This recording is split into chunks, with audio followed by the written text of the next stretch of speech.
as far as Africa is concerned, and certainly as far as Tanzania is concerned, one of the greatest obstacles to development is infrastructure. An independent evaluation done by the International Finance Corporation in 2000 showed that unreliable and expensive electricity, high transportation costs, and poor communications are the major impediments to Tanzania's external competitiveness.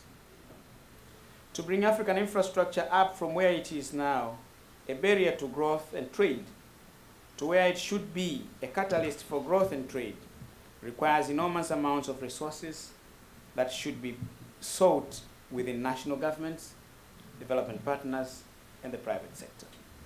Transport is an important sector for development and poverty eradication.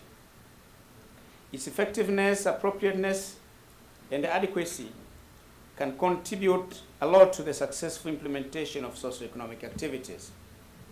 It can lower domestic production costs through timely delivery, thereby enhancing economies of scale in the production process and creating economic opportunities. These include market access, strengthening of competitiveness, promotion of trade, tourism, and foreign investment, contribution to government revenue, and generation of employment opportunities.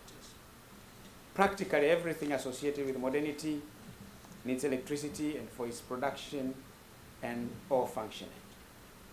Africa cannot develop without reliable and affordable power. Yet Africa remains the region with the lowest electricity access in the world. With an average access of 25%, Africa lags behind Asia and Latin America, both of which are moving towards universal access. Many production and service facilities have to invest in their own power or standby generating capacity. Power outages in Tanzania are estimated to cost about 10% of the sales.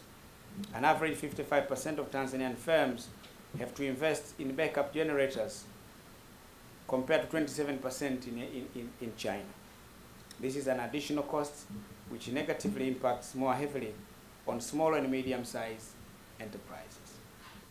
The upshot of all this is that problems of infrastructure in Africa will not be resolved by depending on one or two sources of funding.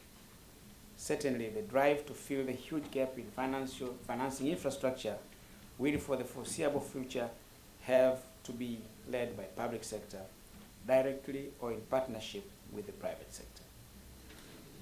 There is no mystery to what it takes for a private sector developer to start an independent power project. Basically, he needs three things. He needs a credible regulatory regime that is clear and consistent.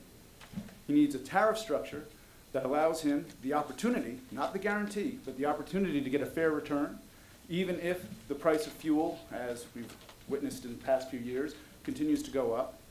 And he needs credit-worthy off-takers or customers who have the ability over the long term to pay him for the power he provides, or her for the power she provides, so that the debt for that project can be paid back. You put these three things in place, and we know several developers would be willing to take the risk to build power plants, and we at OPIC, if they're US, and if they're willing to comply with our environmental guidelines, and if their project fits under the self-imposed greenhouse gas emission cap that we have, we would provide the vast majority of the financing. Tanzania's potential to produce renewable power, that is to say, geothermal, solar, wind, hydro, biofuels, renewable power, its potential annual production of renewable power using existing technologies is 15 times its current consumption of energy. The upside room there is enormous, particularly in biofuels and in solar in Tanzania. The prospects are really quite spectacular. And hydro has a long way to go toward full development in Tanzania as well.